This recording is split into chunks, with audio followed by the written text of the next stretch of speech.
Muy buenas tardes a todos, bienvenidos a la tarde-noche de A24. Ya estamos arrancando con un programa con mucha información hasta las 9 de la noche.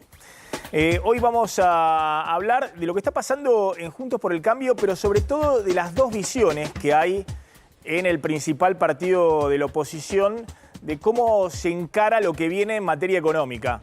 Ahora van a ver lo que dijo Carrió, que de alguna manera obviamente pone todavía más ruido en la interna de Juntos por el Cambio, pero vamos a enfocarlo también desde el punto de vista de las dos visiones de lo que hay que hacer en la economía en Juntos por el Cambio y también la visión que tiene Milei de lo que hay que hacer en la economía a partir de diciembre. A propósito de esto, vamos a hablar un ratito con Domingo Felipe Cavallo, con el ex ministro de Economía, no para discutir el pasado, la convertibilidad, lo que sucedió en los 90 o en el 2001, sino para ver qué puede pasar en los próximos meses y sobre todo a partir de diciembre para el próximo gobierno, porque, como comentamos acá, Cavallo viene advirtiendo a los economistas de la oposición sobre el riesgo, si esto no estalla hasta diciembre, el riesgo que pueda estallar después de diciembre con el próximo gobierno si no se toman las medidas adecuadas.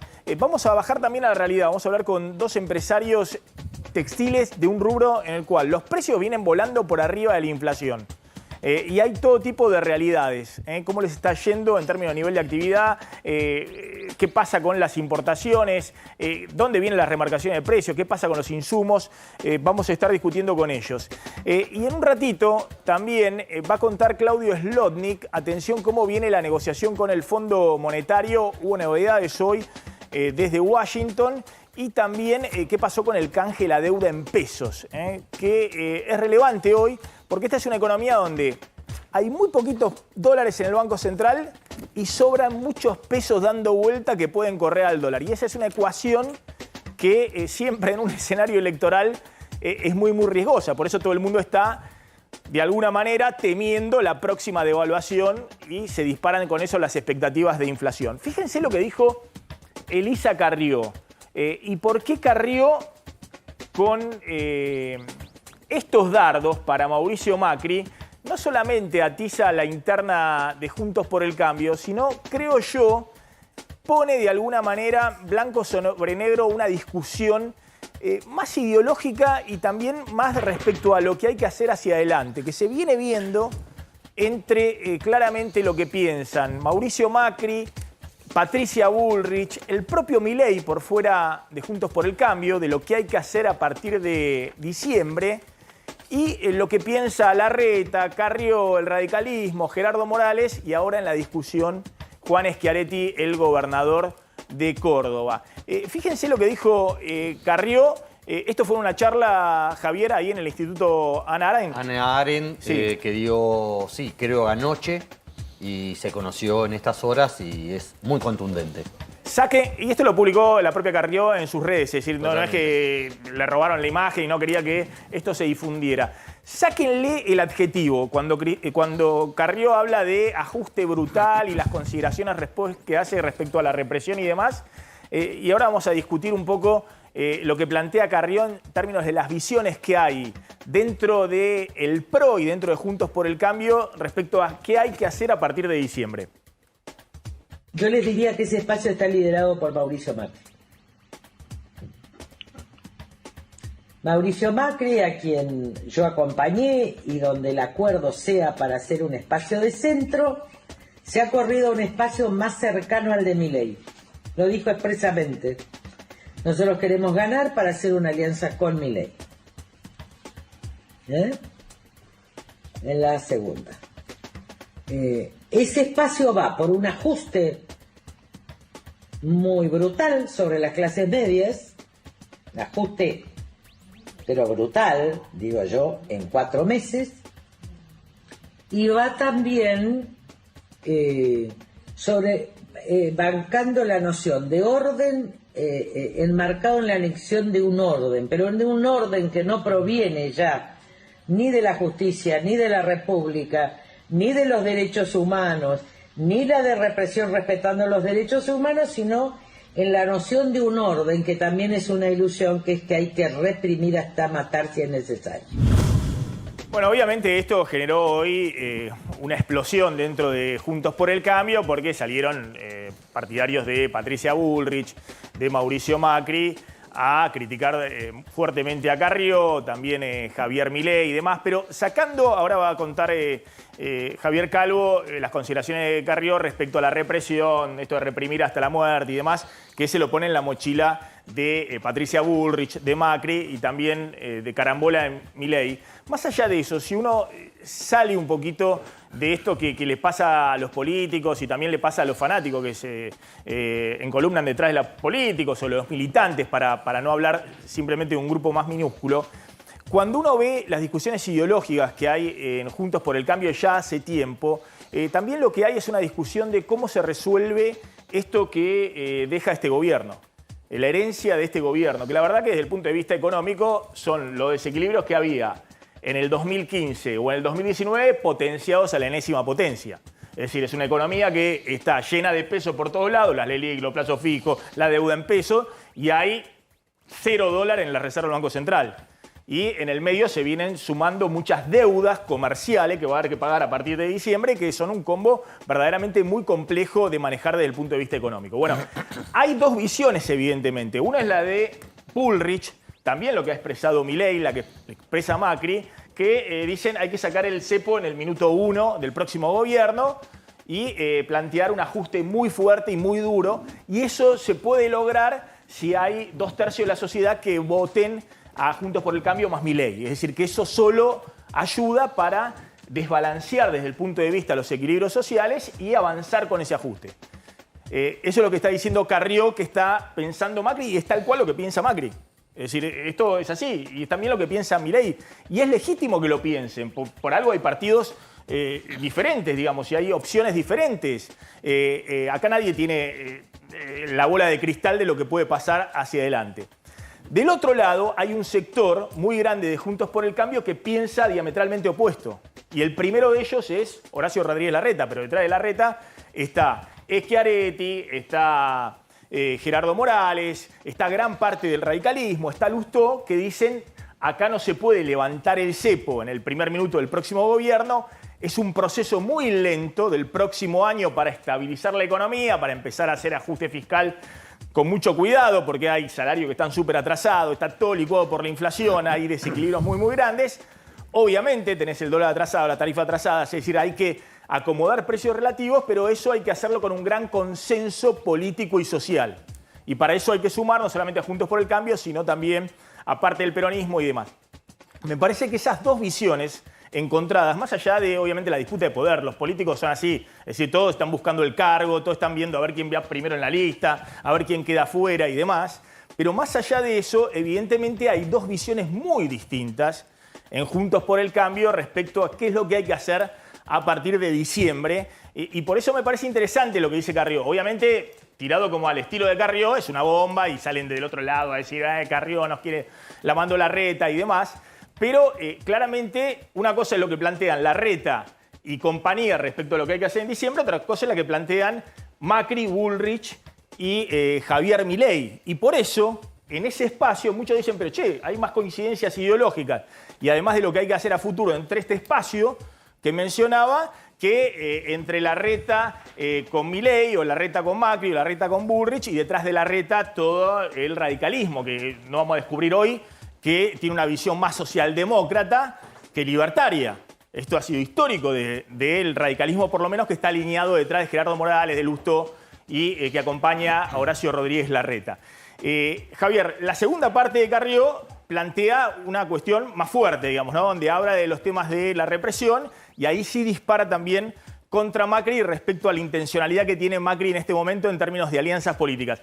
Ya está en nuestros estudios Roberto García Moritán, que es legislador, gracias por venir, de la ciudad de Buenos Aires. Está en Republicanos Unidos, donde también hay una discusión con López Murphy, pero me interesa mucho la visión de él respecto, porque su intención es integrar también Juntos por el Cambio, respecto a esto que está ocurriendo en este momento a cielo abierto en el principal partido de la oposición. Javier. Sí, es curioso porque lo que plantea Carrió respecto al ajuste y a la represión que eso va a significar la emparenta de alguna manera con su enemigo político tradicional de hace muchos años, que es Aníbal Fernández. Cuando hace 2 meses Aníbal dijo muy suelto de cuerpo que lo único que busca Juntos por el Cambio es un ajuste, o lo que busca el próximo gobierno es un ajuste, y eso solamente va a ser con sangre en la calle. Bueno, algo parecido plantea Carrió, con un adicional que plantea que esa violencia institucional desde el Estado para reprimir va a generar delitos de lesa humanidad y va a generar condenas sobre delitos de lesa humanidad donde van a ir expresidentes, funcionarios. Escuchémosla, por favor. Explicado que es muy difícil mantener una estrategia cuando los grandes líderes políticos no tienen estrategia. Es decir, cuando los líderes que fundan los partidos no tienen estrategia. Y sobre todo cuando esos partidos, por ejemplo el PRO, no tiene líderes que coaliguen a las distintas partes de un partido, sino que por el contrario, líderes que parten un partido en dos. Este es el caso de Macri. Entonces, esto es más dificultoso. Radicalismo, en definitiva, es un proceso mucho más transparente en el sentido que la interna para ellos es lo más maravilloso que les puede pasar en la vida, y es así desde siempre, es decir, esa es su naturaleza. Y en el caso de la coalición cívica somos un partido de cuadro, mantiene la posición y hace equilibrio para ver si se mantiene la unidad en la diversidad y en la ampliación. Otra vez, Lilita contra Macri, ya también se ha transformado en un nuevo clásico, ella va y viene, pero indudablemente, sobre todo teniendo en cuenta que el miércoles que viene, es decir, dentro de menos de una semana, 6 días, se cierran la inscripción de los frentes electorales, ¿con Schiaretti adentro o con Schiaretti afuera? Se cierran los frentes electorales. Juntos por el Cambio, ¿mantiene toda la línea PRO adentro o parte del PRO rompe? ¿Qué van a hacer? Ya estamos con Roberto García Moritán. Gracias por venir. Gracias, Maxi, por invitarme. No nos conocíamos, no te había entrevistado antes. Me interesa ver, vos no venís de la política, venís del sector privado, te sumaste ahora a la política. Me interesa, más allá de estas internas y demás, ahora vamos a escucharlo a Javier Milei tirando muy duro, llamando traidora a López Murphy y demás, donde hay obviamente una afinidad ideológica, pero las discusiones políticas se llevan a voltaje muy, muy fuerte, ¿no? De declaraciones de un lado y del otro. Me interesa un poco tu visión respecto a lo que estás viendo y esto que yo planteaba. Si no hay una visión en el principal partido de la oposición, una visión muy contrapuesta, ideológica, de hacia dónde hay que ir, que es lo más importante para la sociedad. A la sociedad no le importa, quién va a ir en tal cargo o tal otro, sino si van a resolver los problemas o no a partir de diciembre. Yo siento que se olvidaron del principal objetivo, ¿no? que tenía que ver con 2 composiciones. La primera, como decís, es resolver los problemas a las personas. Parecería que ya a nadie le importa. Si no, hablarían de qué significa ser de centro hoy por hoy, cuál es el plan. O sea, hablarían realmente de cómo resolver los problemas y no estarían todo el tiempo utilizando las chicanas para descalificar. Y segundo, tengo entendido que la idea de juntarnos dentro de Juntos por el Cambio es ganar al kirchnerismo. Ahora, si siguen con estas vueltas, se van a olvidar de los 2 objetivos. No les importa a las personas y no están teniendo en cuenta que enfrente tenemos un aparato político complejo y que no hay que subestimar. Pero ¿no crees que ahí ese es uno de los problemas? Como que antes Juntos por el Cambio se unía porque justamente el cuco era Cristina. Hoy como todos se dan cuenta de que las chances electorales del oficialismo a ganar a nivel nacional son muy pocas. De hecho, Cristina no puede ungir un candidato. Le están cuestionando, se le anima a cualquiera. Hoy salió el jefe de gabinete Rossi a decir, bueno, Cristina quiere poner un candidato, ¿a quién va a poner? Al amigo invisible. Digamos, el jefe de gabinete de Alberto Fernández. ¿La subestimarías a Cristina? No, pero lo que estoy planteando es si ahora la discusión es, como muestran algunas encuestas, entre Juntos por el Cambio y Milei.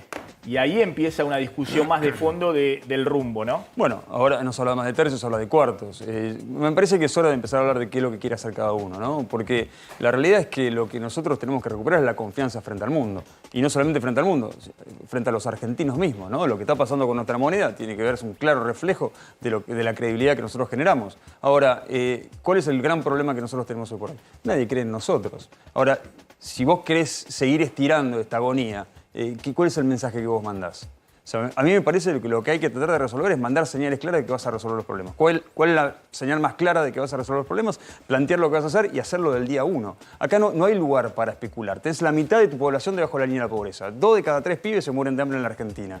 como para seguir paviando con estas cuestiones. Ahora, ¿cómo te ubicas vos en esa discusión, ¿no? Porque yo me imagino que todos quieren, nadie quiere, por una cuestión elemental, si fracasó Alberto Fernández con Cristina, nadie quiere perpetuar esto, digamos. Todos quieren un cambio, esto es evidente, hasta, no sé, hasta el Partido Obrero quiere un cambio, digamos. Todos quieren, y nadie va a repetir la fórmula de Alberto Fernández con Cristina. La pregunta es qué tipo de cambio, ¿no? Entonces, vos en esa discusión, ¿vos crees que quién está poniendo hoy en riesgo esto que es la unidad de Juntos por el Cambio? ¿Le está poniendo Larreta, le está poniendo Todos. Bullrich? Lo están poniendo todos. Y yo creo que en gran parte mucho de lo que pasa es que no comprenden al sector privado. No logran entender el potencial del espíritu emprendedor. No logran entender la vocación por el desarrollo, por generar, por avanzar, por invertir y por contratar que tenemos los que venimos del sector privado, sobre todo la pyme argentina. Me parece que acá la discusión está en torno a los nombres y no en torno a los proyectos. Y ahí está un poco el problema. Si estuviéramos hablando de ideas, todos estos problemas que estamos viviendo hoy no existirían. O sea, es verdad. ¿Cómo pueden estar discutiendo por cargos cuando caminás por la calle, cualquier barrio de Buenos Aires, y hay un tipo o una familia viviendo en la calle? ¿A quién se le ocurre? Solamente a personas muy mezquinas. No sé. Esperamos un segundito, ahora vamos a hablar con Calvo y un poco qué está pasando también en la movida de la ciudad de Buenos Aires, qué pasa con López Murphy, qué pasa con vos, con Marra, que es el candidato de Milei, con Lustó, con Jorge Macri. Pero voy a sumar a dos empresarios pyme, porque hablabas un poquito de la realidad del sector privado, del sector textil, que es un sector que todos están preguntándose, bueno, ¿qué pasa ahí? Porque los precios están volando. Cuando uno ve qué precios están al tipo de cambio oficial, bueno, muchos alimentos todavía están al tipo de cambio oficial, porque vienen los chilenos, los uruguayos con dólares billete y les sale regalado ir a un supermercado y comprarse de todo. Ahora, cuando vienen y quieren comprar ropa en la Argentina, y bueno, ahí no les sale tan regalado. Y de hecho parece que esos precios están ajustándose en algunos casos al tipo de cambio más alto que el oficial. No sé si el dólar libre, pero un dólar mucho más alto. Y de hecho uno ve lo que ha pasado en los últimos 2-3 años con la inflación de los textiles y ha sido muy por arriba de la inflación general. Pero en ese contexto hay algunos que les está yendo bien y otros que le están yendo muy mal. Estamos con dos empresarios. Estamos con Juan Carlos Hasbeck, que es empresario textil importador de insumos productivos. Y tiene la marca, ¿no? McCarthy, que es una marca de ropa interior, efectivamente. Y Mauro González, que es un pyme textil que fabrica... ¿Qué fabrica? Ropa de trabajo y uniformes escolares. Ropa de trabajo y uniformes escolares, para... Bueno, vivimos del mercado interno nosotros. Sí. Eso también hay que decirlo porque... Empiezo por vos. ¿Cómo está hoy el día a día de un pyme en medio de la inflación volando, las tasas de interés lo mismo, el dólar, la incertidumbre y demás? En el día a día, ¿qué pasa? Mira, la verdad, Maxi, que hay que decir las cosas. Nosotros actualmente estamos más del 80% de nuestra capacidad productiva, que es una realidad. Y esto ha venido creciendo desde el año 2015, después hubo, digamos, un intervalo que fue la pandemia, que hubo que reconvertirse en ciertos momentos, y después volvimos a incorporar personal, digamos, no es esto una mentira. Nosotros en la parte comercial abrimos un local nuevo en Recoleta, en la ciudad de Buenos Aires. Nuestra actividad ha venido creciendo, hemos duplicado la plantilla de trabajadores, y hoy con Juan justamente hablábamos que se desconocen muchas herramientas que hoy tiene el gobierno, del Ministerio de Trabajo y del Ministerio de Desarrollo Social. Yo no sabía que se puede incorporar una persona con plan, me decía Juan. Y le digo, es una herramienta que se desconoce y que para las pymes hoy es necesaria.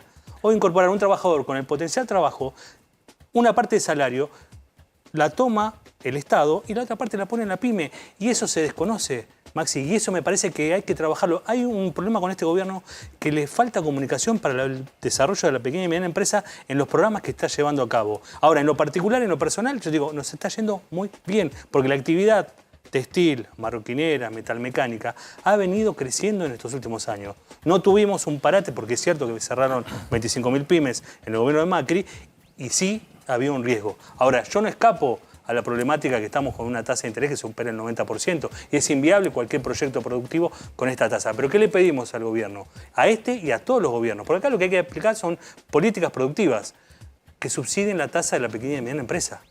A ver, esperamos un minutito, porque vos contás un poco cosas que yo escucho de muchos empresarios, de muchos sectores que están con mucho nivel de actividad, se mueven al ritmo de la inflación volando. No hay duda, digamos, de que acá los grandes perdedores son los trabajadores. Todos los trabajadores pierden, digamos, están licuados totalmente. Los salarios formales 20% de caída en los últimos años, los salarios informales 40% de caída en términos reales en los últimos años. No hay un solo trabajador que pueda sobrevivir con esta inflación. Pero los empresarios, hay muchos que sí, que van con el nivel de actividad y les va bien, digamos, y están con capacidad instalada y les va bien. Hay otros que no, y sobre todo hay muchos pymes que no. Me interesaría tu visión, Juan Carlos. Por ejemplo, Hasbeck. la empresa la tengo hace 50 años. Sí. Empecé cosiendo, teniendo un taller de costura, estudiando ingeniería, nada que ver con lo que terminé haciendo. Lo que pasa es que al venir de una familia muy humilde, uno tiene que lucharla en aquel momento. En este momento directamente veo que el país directamente nunca tuvo ayuda de ninguna clase de gobierno. Bueno, esta, para mí, yo estoy, no disiento con él, o sea, yo hace muchos años que estoy y tuve desde el Rodrigazo al desagio, a la hiperinflación, a todo. Pero esto es lo peor que pudo haber ocurrido. ¿Por qué? Porque directamente yo por ejemplo no puedo traigo 2 insumos nada más, que son las tazas, que no se deforman, hago ropa interior de mujer, que no se deforman, las traigo de Brasil, y unas puntillas, y unas telas que acá, la fábrica que fabricaba esas telas desapareció. Eso era una gran multinacional, no, era nacional, Guilford, Argentina.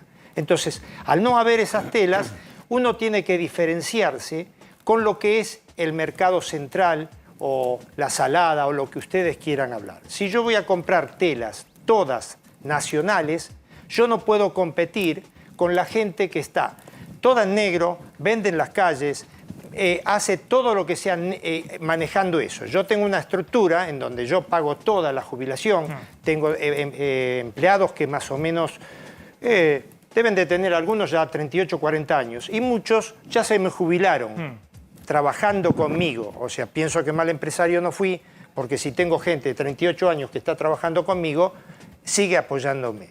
Lo que pasa que, miren, nosotros hicimos una importación de tazas por videollamada. Sí. Yo le digo, la verdad, no sé nada de computación. Por el gerente de la empresa, manejó una videollamada con la Secretaría de Industria y me aprobaron dos licencias. Sí. En el año 2021, en junio.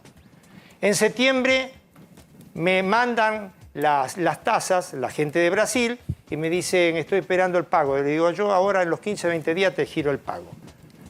Salió la ley, 180 días para pagar las tazas. Le hablo a la gente de Brasil. El insumo que usted necesitaba para hacer la ropa interior. Si no, no puedo fabricar. Sí. No puedo fabricar. La gente de Brasil va y me dice, Juan Carlos, te conozco hace 30 años, voy a confiar en vos. En 180 días me la mandó, me las pagás. Me permitieron recién pagarlas el 24 de mayo. Sí. 9 meses después. ¿Por qué? Mi plata estaba en el banco. ¿Quién trabajó con la plata? ¿El banco particular o el banco central que no le permitía pagar? Ahora volvemos al tema. Usted lo que dice es que en este contexto, a usted que tiene 50 años con la empresa y demás, se le hace muy difícil producir. Producir, y aparte no hay gente que quiera trabajar. O sea, y si no te vienen con los planes y vienen a trabajar 4 o 5 horas. Vos no podés manejar una empresa sin tener un mínimo de 8 horas trabajando. Ahora vamos a hablar de eso también, que es otro tema, digamos. Estamos en una situación donde la inflación vuela, como la típica previa al Rodrigazo. Mínimo desocupación, mucho empleo formal y mucho empleo informal sobre todo. Salarios que no alcanzan para salir de la pobreza, porque la pobreza está arriba del 42, 43%. Y situaciones en las cuales en algunos sectores dicen, che, pero no consigo trabajadores. Ya sea porque no se quieren emplear, porque si no tienen que dejar los planes sociales y pierden los planes sociales si es en blanco. Es decir, toda una situación de desequilibrios por todos lados de la economía. Ahora vamos a volver con los dos empresarios pymes de lo que está pasando en la realidad del sector textil. Y les quiero preguntar también del tema de los precios. ¿Por qué los precios de los textiles están volando? Digamos, hace 2 años que vivimos con inflaciones de 120% o más en el sector textil. Javier, una pregunta para García Moritán. Sí, vos te encuadrás dentro del espectro liberal en Juntos por el Cambio, de alguna manera. En esta discusión de incorporar a Schiaretti sí, incorporar a Schiaretti no, y a peronistas federales como Randazzo o Bossio, que formaron parte del gabinete de Cristina. ¿Vos cerrás más con la lógica de Larreta y de Morales o con la lógica de Bullrich y Macri? Yo quiero saber qué quieren hacer. Si Schiaretti viene a apoyar el sector privado, a defender el Estado de Derecho, a defender la seguridad jurídica, si viene a promocionar y a reivindicar el sector privado, si tiene la valentía suficiente como para actualizar la ley laboral, para que podamos volver a contratar, yo creo que necesitamos de todos. Hoy por hoy la Argentina tiene un problema que es enorme, que tiene que ver con una instalación de una idea de que el sector privado es el enemigo, y la realidad es que es un tema casi aritmético. Vos tenés 5 millones de tipos formales que bancan 20 millones de personas que cobran un cheque del Estado. No dan los números. Nosotros tenemos que cuadriplicar nuestro sector privado, cuadriplicar la cantidad de pymes. Las pymes son el 42% del Producto Bruto. Se financia solamente con el 2% y genera el 80% de la mano de obra del sector privado. El único gran generador de riqueza es el sector privado. Si nosotros no resolvemos esa cuestión, no vamos a salir nunca del estado de pobreza que tenemos los argentinos. Yo quiero sumar gente que entienda que lo que viene implica un enorme desafío, que implica una enorme valentía para poder empezar a generar condiciones que generen riqueza para la Argentina. Ahora, puesto en este sentido, esto que estamos hablando, ¿no crees que sería más saludable en todo caso que hubiera una reconfiguración, que los que piensan lo mismo estuvieran todos juntos? Lo que pasa es que el problema que es por un lado estuvieran, no sé, Bullrich, centro. Macri, Milei, vos, Maxi, lo que pasa es que López Murphy incluso, y por otro lado, no sé, Larreta con parte del peronismo, con el radicalismo, con Carrió. Lo que pasa es que hasta ahora nunca conocí ningún político que cumpla lo que dice, jamás. Entonces lo que yo quiero saber es cuál es el plan, o sea, ¿de qué estamos hablando? ¿Qué significa centro, derecha, izquierda? Para mí son referencias geográficas. Estatismo o libertad. ¿Vamos a seguir agrandando al Estado? ¿Vamos a seguir viviendo de la política? ¿O vamos a empezar a trabajar y a gobernar para las personas? O sea, esa es la discusión que a mí me interesa. Después los nombres propios a mí me importa muy poco. ¿Qué es lo que vamos a hacer? ¿Están dispuestos a resolver los problemas de las personas? ¿Vamos a generar condiciones para que la pyme vuelva a contratar? ¿O vamos a seguir en estado de decadencia en el que estamos? Pero vos podés preguntarle a un empresario si le va bien o mal y vas a encontrar la mitad de los empresarios le va bien, a otra mitad le va mal. Pero acá el problema no es ese. ¿Cómo hacemos para cuadriplicar la cantidad de empresarios? Hoy con lo que tenemos no alcanza porque tenés la mitad de tu población debajo de la línea de la pobreza. A ver, mirá lo que... esto fue ayer, creo, ¿no? Javier Milei hablando de López Murphy y de Larreta. A López Murphy lo llamó el traidor y a Larreta, bueno, es un clásico, el siniestro. La pregunta es, bueno, si ahora en la interna de Juntos por el Cambio que se están diciendo barbaridades, Milei está totalmente suelto, digamos, dice lo que se le ocurre de cualquiera, que en todo caso no tiene diferencias ideológicas o diferencias políticas o lo que fuera, pero yo noto que algo similar está ocurriendo en Juntos por el Cambio, pero quieren integrar el mismo espacio. Milei lo hace en este tono, pero no quiere integrar Juntos por el Cambio. Mirá. Sacamos casi 14% de los votos. Dejamos atrás al caballo de Troya, al traidor de López Murphy, que trabajando para Larreta se dedicó a ensuciarnos a nosotros. En lugar de discutir su interna, me acusó de ser kirchnerista de derecha, me dijo populista de derecha, me dijo castrista, chavista, y muchas de las personas nefastas que él lo acompañaban con su anuencia y su complicidad me trataron de nazi.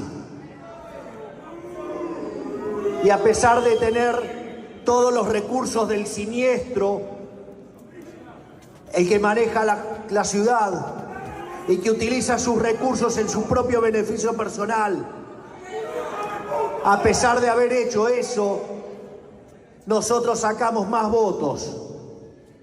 Y cuando después predecían que nos íbamos a caer... Bueno, ahí está Milei hablando del traidor de López Murphy y del siniestro de Larreta. Pero hoy Milei no quiere formar parte de ese espacio. ¿Cuál es tu opinión un poco de Milei, de lo que pasa con López Murphy, con Larreta? Que estas cosas no le hacen bien a nadie. O sea, de vuelta, ¿por qué estamos hablando de las personas? ¿A quién le importa? O sea, yo creo que estamos haciendo demasiado eco de cosas que a nadie le importan.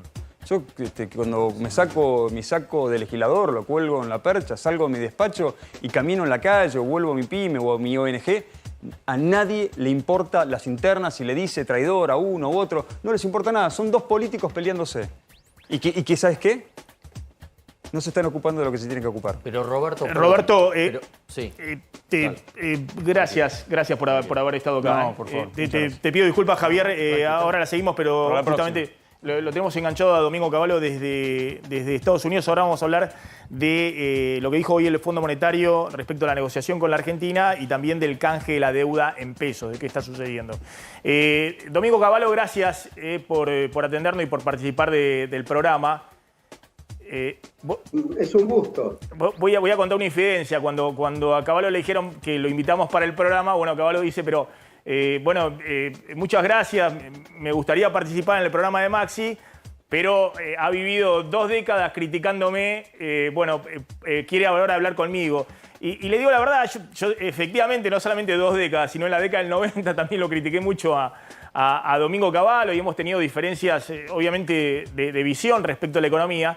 Pero a mí me parece muy interesante no discutir ese pasado, digamos, la década del 90, la convertibilidad, el 2001, sino lo que tiene para decir Cavallo del presente y del futuro, sobre todo, porque nadie puede negarle que es alguien que ha tenido muchísima experiencia haciendo política económica en la Argentina. Y escribió esta semana en su blog personal un artículo que nosotros comentamos acá, en el cual hace una advertencia fuerte a los economistas de la oposición. Respecto a qué puede suceder a partir de diciembre si no estalla antes, si no estalla de acá a diciembre a este gobierno la situación cambiaria y monetaria y no hay un Rodrigazo o una hiper hasta diciembre.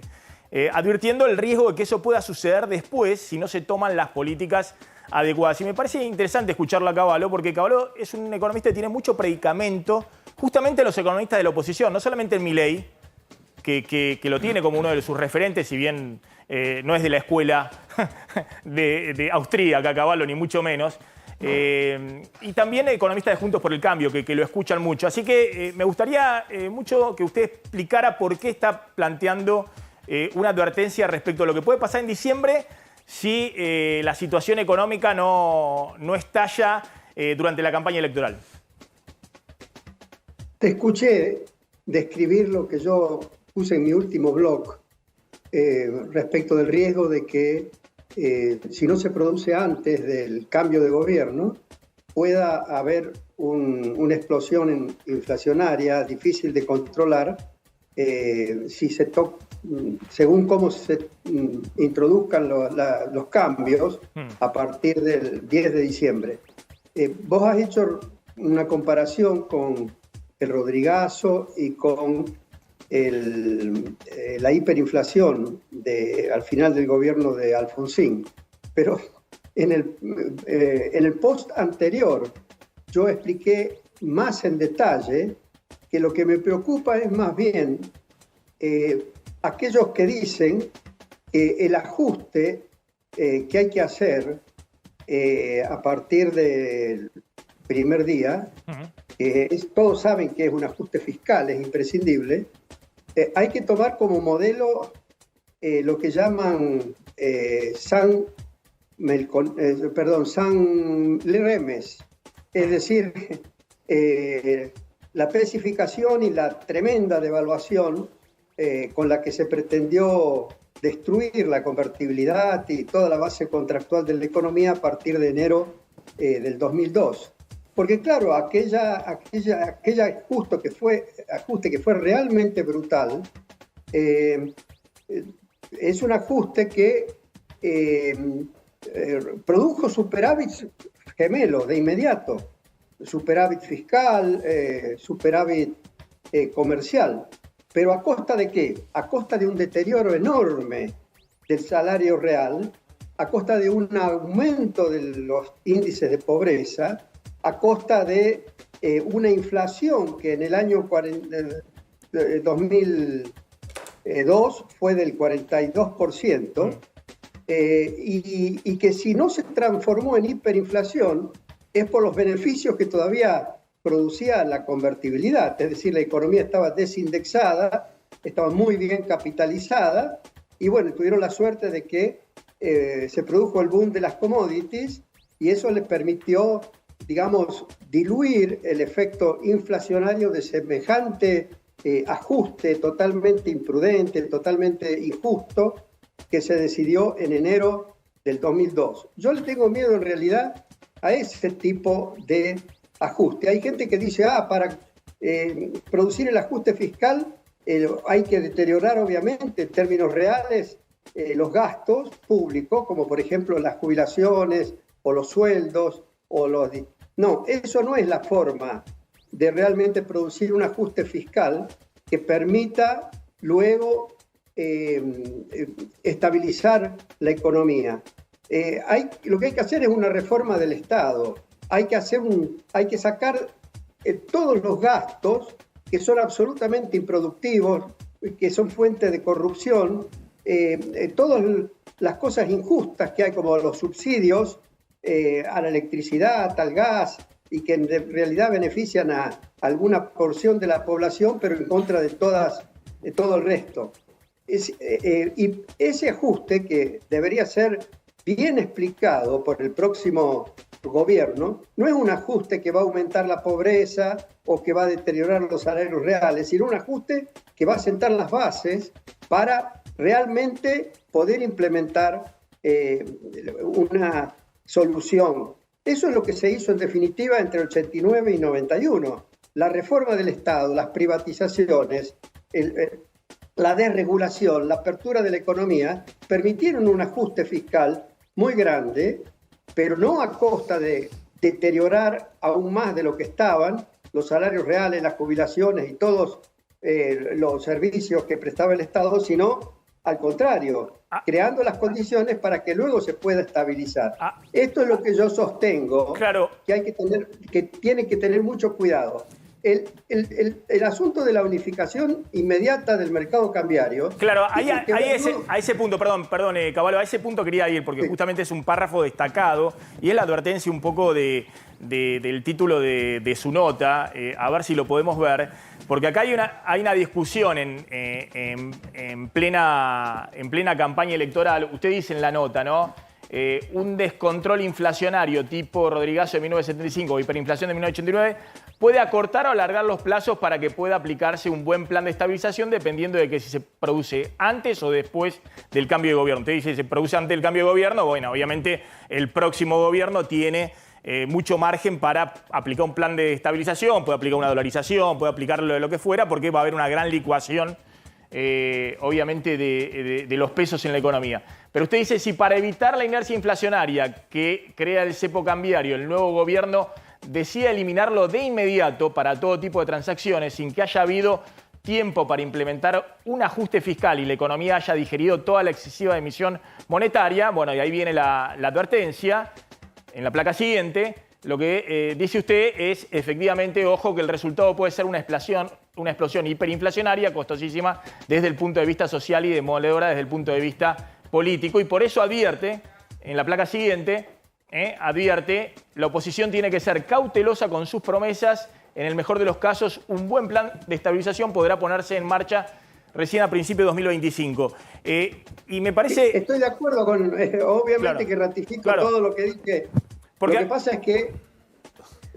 que pasa es que de la unificación y liberalización del mercado cambiario, que obviamente va a ser necesaria porque si no, no se va a poder estabilizar la economía, lo que yo destaco es que hay que evitar que esa unificación y liberalización del mercado cambiario se produzca vía un salto devaluatorio fuerte en el mercado oficial, que es lo que muchos pregonan y que es lo que ocurriría si el día 1 la medida principal que el gobierno adopta es la unificación y liberalización del mercado cambiario.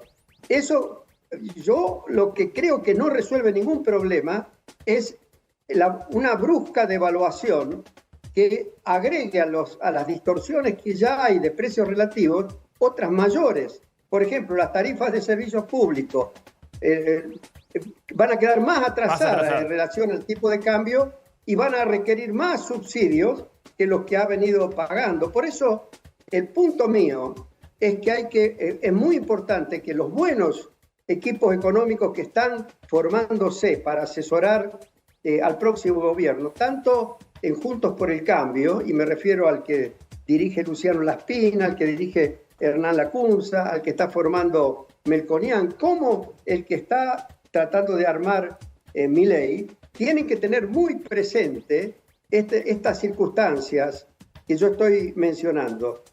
Por supuesto, la clave está en tener muy bien planeado y pensado y anunciado y empezar a ejecutar el ajuste fiscal, pero no el ajuste fiscal que se basa en licuar salarios reales. Bueno, y en, pero a ver, espere un segundito ahí. no, en reformar el Estado. Caballo, espere un segundito ahí, porque justamente acá hay una discusión dentro de la oposición.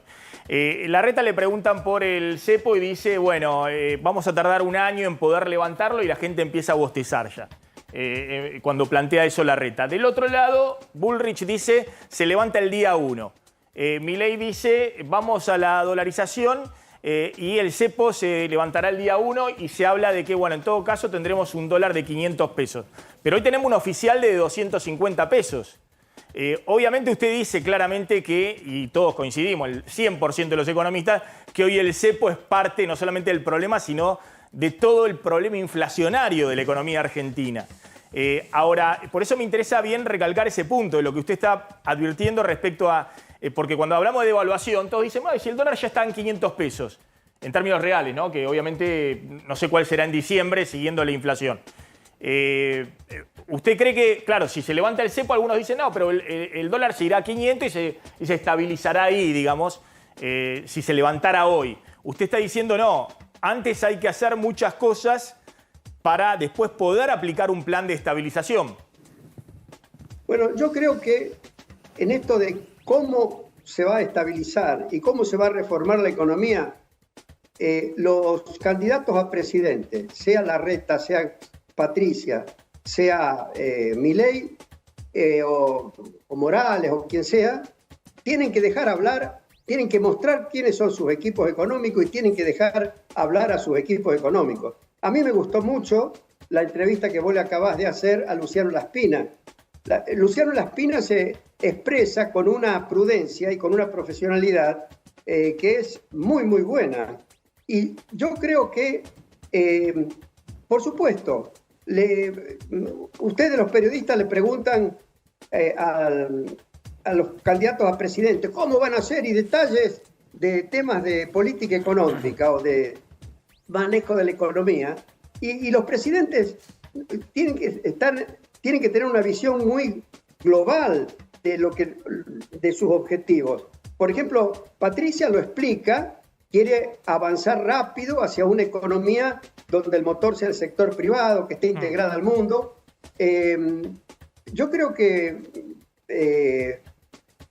Horacio Rodríguez Larreta también está en esa dirección, pero hay unas diferencias respecto de cuán, diríamos, coherente tiene que ser el programa. Pero eso es una cuestión, una discusión política, yo no me voy a meter en eso.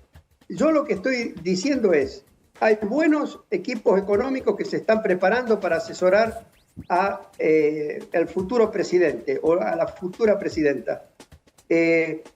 Básicamente estos temas que tienen que ver con el manejo de la economía tienen que hablar los responsables de los respectivos equipos económicos. Está claro.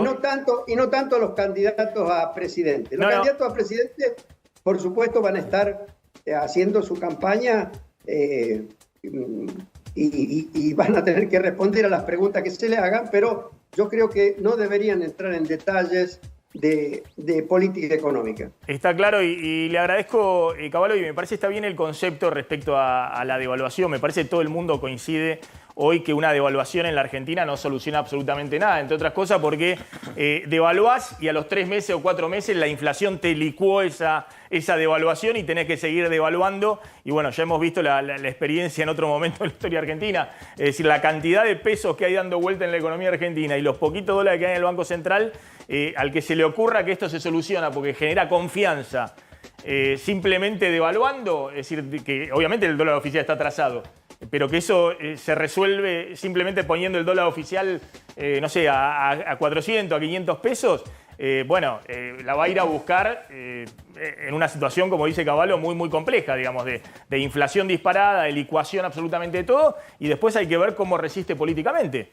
Porque acá lo que estamos discutiendo también es la sostenibilidad política de la política económica del próximo gobierno. Domingo Cavallo, gracias. Muy bien, gracias a vos por la invitación. Gracias, muy, muy amable. Ya está en nuestros estudios Felipe Miguel, que es el jefe de gabinete de Horacio Rodríguez Larreta en la ciudad de Buenos Aires. Ha sido un día con mucho movimiento, digamos, donde ha habido cruces de todo tipo. Gracias por venir. ¿Qué tal, Maxi? Arrancá vos, Javier, a ver qué es lo que hoy estuvo dando vuelta en esto, si se parte, si se flexibiliza, si se rompe directamente Juntos por el Cambio. Sí, hoy fue interesante porque finalmente, después de algunas trabas que surgieron a partir del tema de la incorporación de Schiaretti y el peronismo federal, finalmente se le dio luz verde a la incorporación de José Luis Espert a Juntos por el Cambio. Pero de una manera muy particular. Yo voy a complicarla a nuestra producción porque no quiero ni el tuit de Espert, no quiero ni el tuit de Larreta dándole la bienvenida a Espert, sino que quiero el tuit de Patricia Bullrich. ¿Y por qué lo quiero? Porque es una bienvenida que marca el tono que tiene hoy el PRO, en particular respecto a la ampliación del espacio. Patricia Bullrich, de alguna manera, se apropia, se adueña de la incorporación de José Luis Espert, cosa que consiguió Horacio Rodríguez Larreta, pese a que anoche tuvo una reunión Espert para definir el ok final de Patricia Bullrich. Pero fíjate lo que dice en el final, yo no llego a leer acá porque estoy grande. En el final dice, esto de ninguna manera, esta decisión no cambia la defensa de Córdoba y contra el intento de traer a aquellos que votaron junto al kirchnerismo. Es decir, ok, todo bien con Espert, pero esto no es como con Schiaretti, lo cual vuelve a poner en exposición pública las enormes diferencias que hay respecto a ampliar el espacio, pero ¿hacia dónde? Y eso es lo que me interesa que nos responda Felipe Miguel. Claro, porque una cosa es ampliar el espacio, otra es que terminen fracturándose y sea otro espacio. No, definitivamente no hay riesgo de fractura de Juntos por el Cambio. Y acá claramente hay una visión que representa Horacio y que desde hace mucho tiempo la viene marcando, que tiene que ver con esta lógica de ampliar el espacio. Siempre, desde el PRO, desde sus inicios, fue un espacio abierto. Sí. Juntos por el Cambio, lo mismo. Sí. Se han dado muestras muy numerosas de ampliación, de incorporación de gente que viene de otros espacios políticos. Sí. A mí me parece que es una buena noticia que referentes importantes de otros espacios políticos con quienes se comparten muchos aspectos, y puede haber algunas diferencias también, que quieran juntarse, que quieran acercarse, que quieran ser parte de un nuevo proyecto de gobierno en la Argentina. Nosotros, para llevar adelante las transformaciones que hace falta hacer en Argentina para que empecemos a salir adelante y dejemos atrás décadas de frustraciones, vamos a necesitar un apoyo muy sólido, muy amplio. Y para eso hace falta sumar gente que comparta con nosotros valores, visión de futuro. Hoy no sé si la escuchó, dígame que sí, así no la ponemos de nuevo pues estoy seguro que la escucharon, porque estuvo por todos lados. No pongo de nuevo el tape. Elisa Carrió dijo, bueno, acá hay dos visiones, dijo. Macri, Milei, quieren unirse y quieren una visión económica de aplicar un ajuste. Carrió lo llamó un ajuste brutal, pero algo rápido. Digamos, que es algo que viene diciendo Macri, que ustedes lo conocen, porque han charlado un montón de veces con Macri. Entonces, parece que se reconfigura la situación, digamos. Hay quienes creen, como Bullrich, Macri, el propio Milei, que bueno, que la cosa se soluciona en todo caso con una masa crítica de votantes más, si se quiere, proclives a las ideas de Milei y a las de Macri, y que con eso se puede avanzar. Y por otro lado están Larreta, Carrió, Gerardo Morales, que dicen, no, bueno, esto va a llevar tiempo, acordemos con algunos sectores del peronismo, como Schiaretti, consigamos consenso social, acordemos con los sindicatos. Dos visiones totalmente distintas de qué se hace con la Argentina hacia adelante. ¿No coincide que es difícil acordar con dos posturas tan distintas? A ver, en primer lugar, hay una gran coincidencia respecto de lo que hay que hacer. Y voy a marcar esta diferencia, de lo que hay que hacer, qué cosas hay que hacer. Sí hay una diferente visión respecto de cómo llevar adelante las medidas necesarias para alcanzar esos objetivos. Pero hay una comunión de ideas respecto de hacia dónde hay que ir, qué objetivos tiene que perseguir y alcanzar el próximo gobierno. Ahora, respecto de cómo se logra eso, bueno, Horacio ha sido muy claro y no quiero ser muy reiterativo, pero hace falta un acuerdo muy importante para lograr esas transformaciones. Y no solamente para lograr las transformaciones, sino para que duren en el tiempo. Porque si no, nosotros venimos en la Argentina, llegan unos, creen que tienen toda la verdad, creen que van a poder hacer todos los cambios mesiánicos que hacen falta en la Argentina, dejar una Argentina fantástica y tienen toda la verdad. Les va mal, no logran hacer en general las transformaciones que se proponen hacer, no se llegan a llevar adelante. Y llegan otros y hacen todo lo contrario. Vienen otros y dicen, no, yo tengo toda la verdad. La verdad, el poseedor de la verdad absoluta soy yo y ahora voy a llevar estas medidas adelante. Tampoco puede porque los otros piensan diferente y ni siquiera hay una actitud de escucha, de entender, de buscar muchos puntos en común que a veces hay entre las partes. Entonces, con este método venimos desde hace muchísimos años fracasando. Y yo les digo una cosa, lo que está proponiendo Horacio hoy es inédito. Hoy tenemos una oportunidad muy importante de lograr ese consenso. Y Horacio es la persona que lo puede canalizar también, porque Horacio se ha ganado el respeto a través del trabajo, de ser una persona de palabra, que muchos actores confían y que puede aglutinar ese conjunto de voluntades y de mayorías que son necesarias para hacer algunos cambios. Sin esos acuerdos hay algunos cambios, algunas transformaciones en la Argentina. No, está bien, pero la pregunta que todos se hacen van a es lograr. si esos acuerdos hay que hacerlo antes de las elecciones o después. Digamos. El propio Macri llegó al poder en 2015 y se fue con Massa a Davos, que era la tercera fuerza política, el Frente Renovador. Pero eso lo hizo después de ganar la elección en el 2015. Pero es un tema de convicción. Es un tema de convicción. Horacio lo viene demostrando, esta convicción, en su propio gobierno en la ciudad de Buenos Aires también, de incorporar y escuchar, hacer parte del gobierno. No son solamente alianzas electorales. Una cosa es la alianza electoral, pero otra cosa es realmente la alianza para conformar un gobierno. Para que no se fracture Juntos por el Cambio, alguien va a tener que ceder, Felipe. Es decir, o cede Larreta, Morales, Carrió, Pichetto y no insisten con el tema Schiaretti, Randazzo, Bocio, todo el peronismo federal, o aflojan Bullrich y Macri y dejan que Schiaretti se sume, que el espacio del peronismo federal se sume a Juntos por el Cambio. Yo creo que lo más importante es lo que pasó hoy, por ejemplo, la incorporación de Espert. Eso refleja lo que tenemos que perseguir. Ese es uno que se incorpore. Pero faltan 6 días para la inscripción de los frentes. Pero si se incorporan los 6 días, se incorporan los 6 días. Si no lo importante y lo que estamos discutiendo, que es la verdadera discusión de fondo y de las ideas. Y tenemos que poder discutir ideas sin agresiones personales y sin cruce de estas características.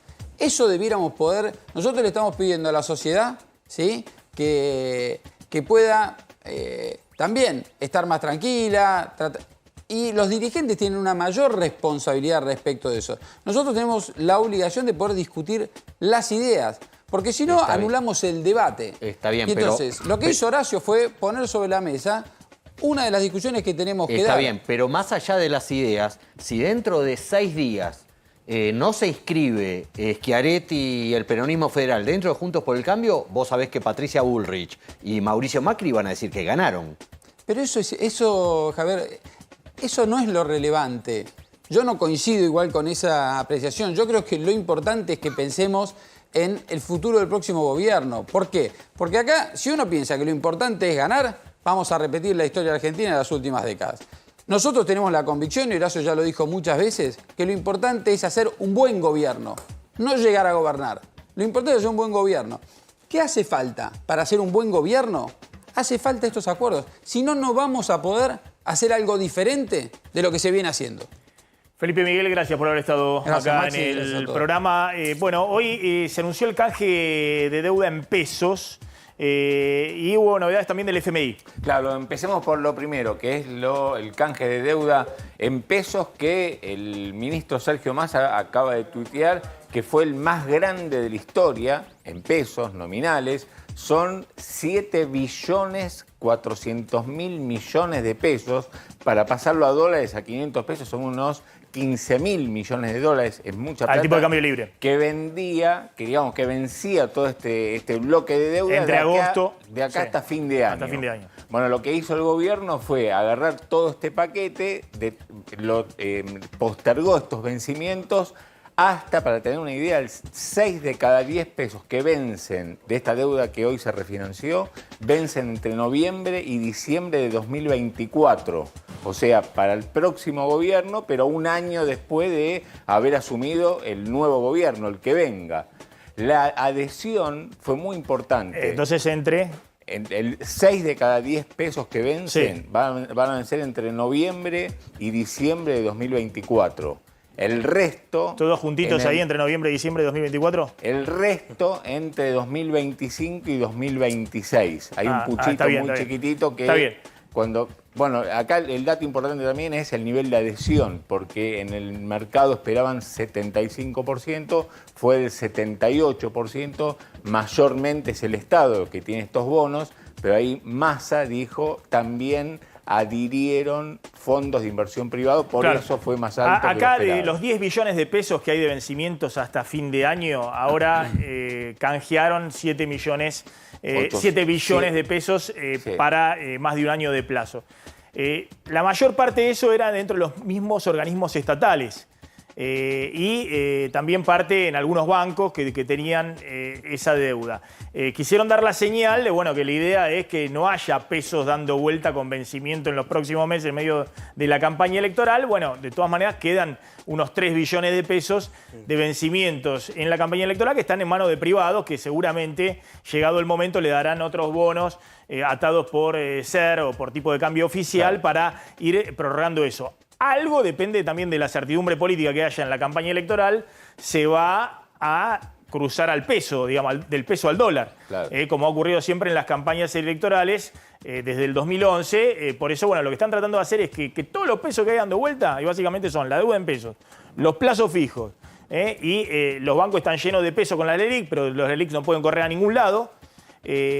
Tratar de dar incentivo al depositante con tasa de interés, a los de deuda en pesos con tasa de interés, con inflación, con ajuste de tipo de cambio oficial y con canjes para dar la idea de que despejase el horizonte y de que no puede haber una corrida, sobre todo desde agosto a noviembre, que es los meses críticos en plena campaña electoral. Y ahí son 3 billones justamente Que todavía van a quedan de vencer, vencimiento. que hay que ver qué les dan, qué les ofrecen esos, básicamente, inversores privados. El otro anuncio vino desde Washington, desde el Fondo Monetario, donde el fondo plantea lo que viene diciendo hasta ahora, digamos, la situación de la Argentina es compleja, que se está negociando y que se está buscando alguna salida para renegociar los vencimientos de deuda. Bueno, ahí están las declaraciones del fondo. La verdad que son las típicas declaraciones protocolares del FMI. Pongámosla, que ahí se vea, no las voy a repetir. La de Julie Kosak, que es una funcionaria que estaba con el caso argentino y que ahora es la vocera que todos los jueves sale a hablar del caso argentino desde Washington. Lo que está claro es que el FMI, más allá de que hay vencimientos ahora en junio por 2.700 millones de dólares y obviamente la Argentina no llegan los tiempos, va a haber una demora para el pago de ese vencimiento, de alguna manera va a acomodar las cosas para enviar desembolsos para ir haciendo los pagos que hay hasta fin de año al propio FMI. Ahora, la discusión es, bueno, ¿y el FMI puede aportar algún fondo fresco para intervenir en el mercado cambiario? Bueno, esa es la gran duda que hay y parece difícil que eso ocurra. Por eso, bueno, lo que ya contamos, ¿no? De China, por eso el cepo por todos lados, tratando de intervenir en todo caso en el mercado cambiario con los dólares que haya en las reservas, más los bonos que tiene el Banco Central y la ANSES. Lo que está claro también de la creación del fondo es que el fondo no es que va a patear la mesa de negociación o que va a plantear que Argentina, encima de todo, va a un default con el FMI. El fondo envía la señal de que se va a llegar a un acuerdo, que va a haber nuevas metas fiscales de reserva, nuevas metas también monetarias, de emisión monetaria, pero la duda es, bueno, y el fondo te adelanta los fondos, los 10.000 millones de dólares, los 5.000 para pagar el vencimiento próximo, ¿cuándo lo va a hacer? Y además, si eso lo vas a poder poner en la reserva y mirar y no tocarlo, solamente para los vencimientos, o si se va a poder utilizar algo o no en el mercado cambiario. Eso luce muy, muy difícil que el fondo lo pueda autorizar. La vocera ahí del fondo no dio ninguna pista, dijo que se están analizando distintas alternativas. Acá la cuestión es, de acá a 2 semanas, cuando esté este vencimiento, ¿qué solución, aunque sea parcial, le encuentra? Yo digo parcial porque... Yo te digo cómo se encuentra la solución. Argentina entra en arrears, que son demoras con el FMI, como ocurrió en marzo, se posterga 2 semanas más, 3 semanas más, y después le encuentran una vuelta sí, lo que se menciona es pagar algo adelantado, algo del vencimiento que se pague como un gesto, sí, como una señal de buena voluntad. Cualquier cosa, pero a ver si estamos con 20.000 millones de dólares menos sin la sequía. La Argentina le lleva pagado al fondo en términos netos este año 4.000 millones de dólares. Es decir, la Argentina le pagó más de los desembolsos que hizo el FMI. Obviamente que el fondo no te va a encima declarar un default. Es decir, se va a llegar a un acuerdo. La pregunta es, bueno, ¿de qué te sirve? Bueno, te encausa un poco las expectativas, pero el fondo no te va a mandar dólares para que después se los vendas a los empresarios textiles para que puedan importar y hacer los corpiños. Eso no va a ocurrir.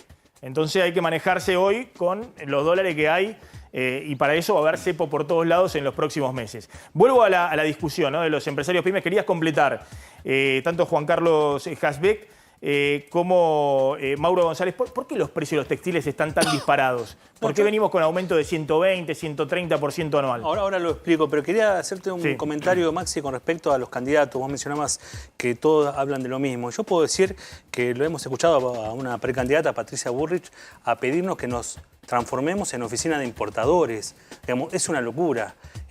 O cuando plantean una devaluación brusca, que esto quitaría el poder adquisitivo de todos los trabajadores y generar un impacto totalmente negativo en las pymes que vivimos del mercado interno.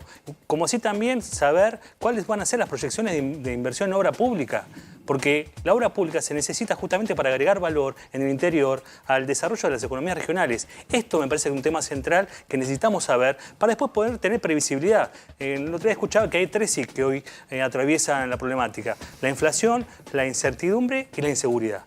Digamos, eso hay que resolver. Me parece que el gobierno tiene que estar resolviendo esto y la oposición también, porque nosotros lo que queremos es... Está bien, ahora contame ¿por qué aumenta tanto? ¿Por qué los consumidores pagamos 120%, 130% de aumento? La cadena productiva del sector textil es muy amplia. Arranca con un commodity que es el algodón, después vienen todas las fibras sintéticas. A esto hay que agregarle la parte importada, porque hoy las tintas son todas importadas para poder teñir esas telas. Después van a la tejiduría.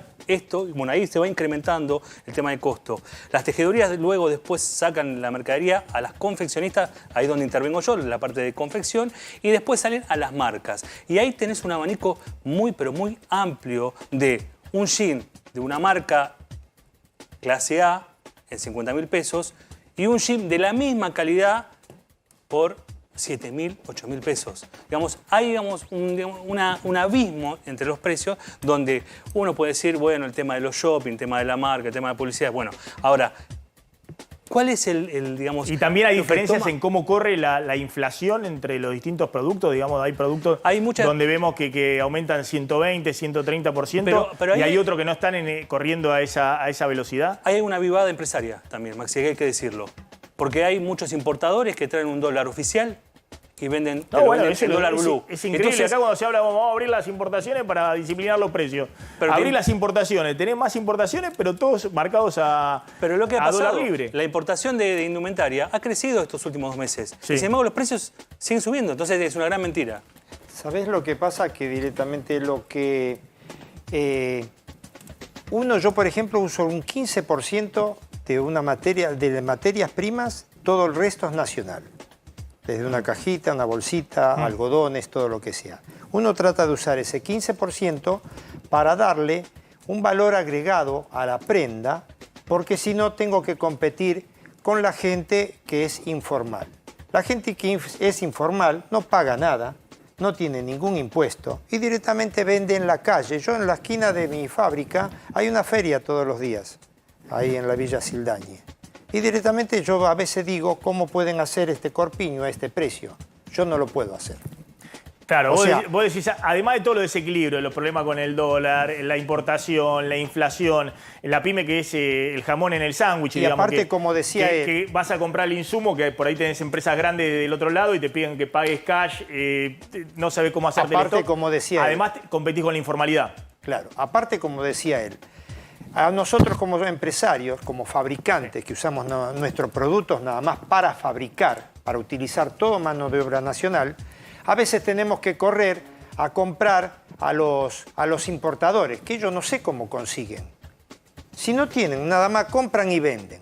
Yo compro para mis cosas, para tener un buen precio, pero tengo que ir a correr con ellos porque yo por ejemplo, hay 2 telas que las tengo que comprar en el importador porque directamente a mí me sale mucho más barato si yo la traería. Muy breve, vos hace 50 años que estás en el rubro, no sé hace cuánto tiempo estás vos. 20 años. ¿Cuántos empleados tenés? 15. ¿Vos? No, yo tengo más o menos unos 28, más corredores. Bueno, más... vos viste el Rodrigazo, viste sí, la hiperinflación, viste todo. Vos decís, hoy está más difícil la cosa. Ahora, lo que está claro, más allá de cómo está y demás, hay actividad en algunos sectores, lo que vos decís, hay todavía niveles de empleo y demás. Lo que está claro es que no es sostenible, digamos que en algún momento... Yo cada vez estoy vendiendo un poco menos, pero se debe a la informalidad. Lo mío, en este momento lo fabrican cualquier tallercito de 2 prendas. Yo cómo hago para mantener mi estructura con camioneta que entrega a los negocios. Yo no tengo negocio propio. Informalidad y administración del comercio. Esto es fundamental, porque si no pasa esto, que terminan trayendo importadores, producto terminado, claro, y faltan los insumos para nosotros que fabricamos. Gracias a los dos, muy amable por haber participado. Gracias, vamos a contar, después de la tanda, Claudio, qué está pasando. Contá ahora un segundo, a ver qué pasó con los dólares del Banco Central. ¿Qué pasó hoy? Siguió vendiendo, tercer día consecutivo. Tercer día consecutivo de ventas del Banco Central. Hoy fueron 62 millones de dólares menos. En total, en estos 3 días, 186 millones de dólares menos. Esa fue la noticia del día. Los dólares financieros terminaron algo para arriba respecto del día de ayer y el dólar blue en 484. Bueno, ahora vamos a contar a la vuelta qué puede pasar con la inflación de mayo, porque vamos a ver un poquito por qué se desaceleró finalmente en la ciudad de Buenos Aires la inflación. Vamos a hablar de también la guerra interna en el frente de todos, pero hoy se anunció la nueva escala de monotributo. Claro, un aumento, esto fue anunciado por el Ministerio de Economía, representa un aumento del 41,5% en las escalas del monotributo. Las cuotas obviamente van a aumentar en la misma proporción. Todavía esto último, lo de las cuotas, no es oficial, hay que esperar que se publique en el boletín oficial. Pero acá lo claro es que a partir del 1 de julio se agrandan las escalas un 41,5%. Para tener una idea, yo ahí mensualicé lo que en realidad son importes anuales, porque el monotributo para calcular si toca una categoría o toca otra categoría, claro, hay que tomar en cuenta la facturación del último año, pero para tener una idea, la categoría A son 118.000 pesos el tope. Sí. Mensuales, la B 175.000, la C 245.000, la D 305.000. Entre estas 4 categorías reúnen más de 4 millones de monotributistas, casi el total, son 5 millones. Y después está la categoría K. La K es la última. El monotributo sirve hasta facturación mensual de casi 950.000 pesos, para tener una idea. Ahora, lo último, Maxi, este 41,5%, cuando se conozca la inflación de mayo y de junio, realmente va a quedar por debajo de lo que va a ser la inflación entre enero y junio, porque si calculamos que en mayo fue del 8% y muy probablemente 7 u 8% al mes siguiente, bueno, la inflación del primer semestre va a ser del 53, 54. Claro, esto es para estamos actualizar los hablando 4 del primeros 41. meses. Claro, los 4 con los 5 primeros meses. Claro, un poquito, va a bueno, quedar después desactualizado. van a tener que seguir actualizándolo. La guerra interna en el Frente de Todos. Sí, nos ocupamos de Juntos por el Cambio todo el programa, ahora le toca al Frente de Todos, que también tiene su guerra.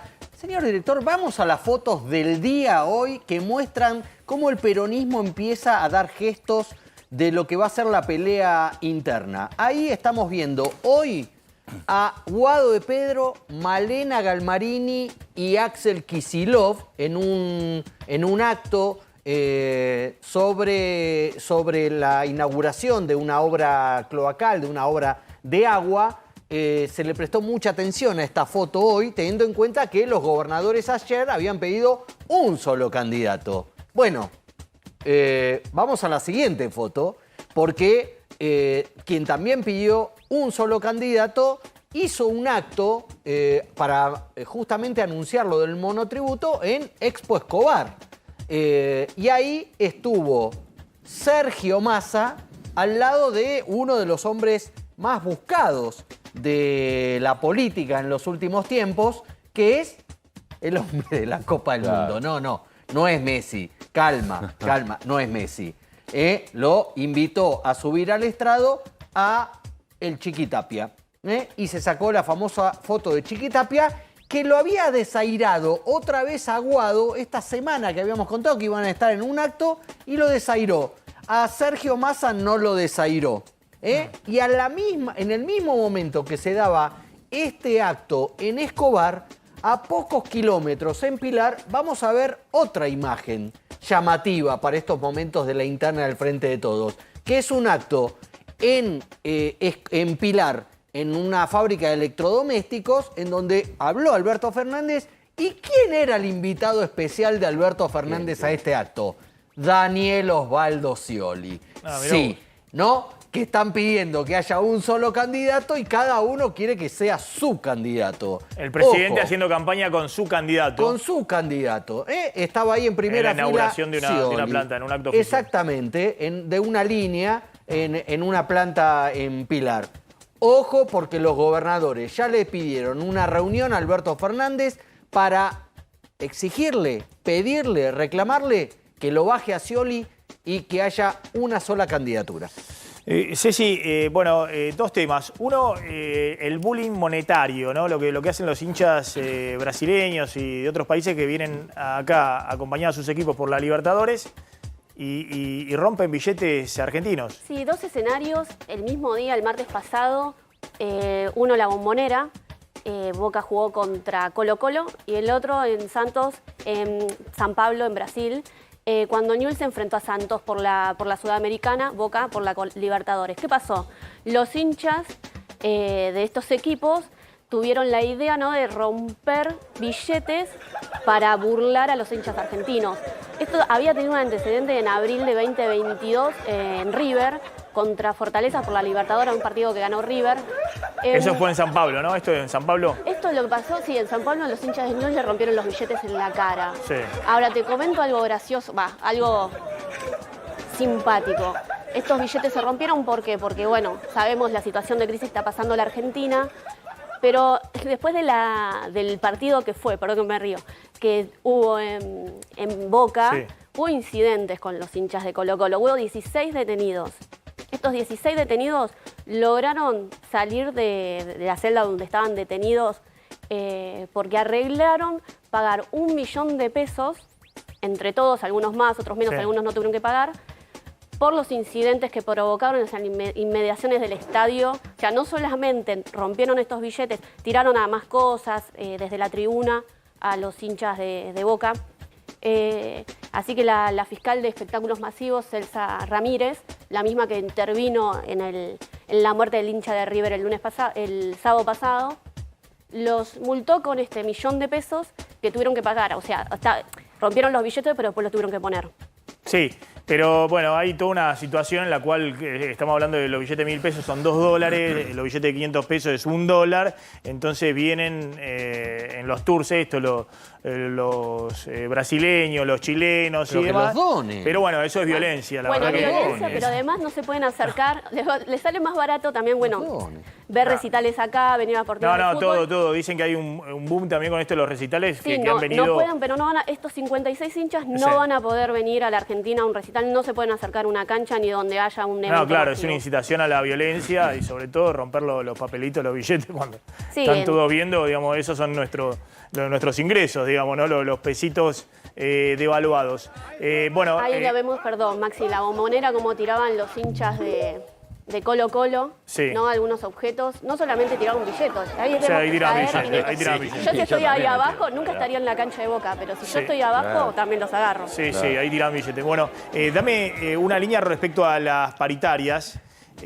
¿Por qué vienen cerrando paritarias? Claro, mira, el mes pasado cerraron 5 paritarias. El común denominador fue plazos más cortos, 3 meses, hay una sola de 4, Sí. y además montos, porcentajes más acordes con la inflación.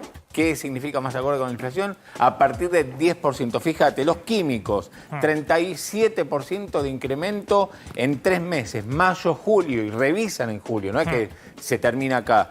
La UPCN, los estatales, 33% también, 3 meses, junio, entre junio y agosto, los gastronómicos, el 30% por 3 meses, entre junio y agosto, los ferroviarios, el 37% de incremento, acá es el único caso de 4 meses, retroactivo al mes de abril, y los bancarios que habían tenido un cierre trimestral, bueno, ahora lo extendieron con un 66% de incremento en 7 meses. Enero, julio, con lo cual, bueno, estos gremios que tienen gran capacidad de negociación. Gran capacidad de negociación, son gremios que están cerrando 9-10% mensual. Y negociaciones que se hacen a 3 y 6 meses, ese es el tema también de la inflación. Cuando se acelera, empiezan a cortarse las negociaciones salariales.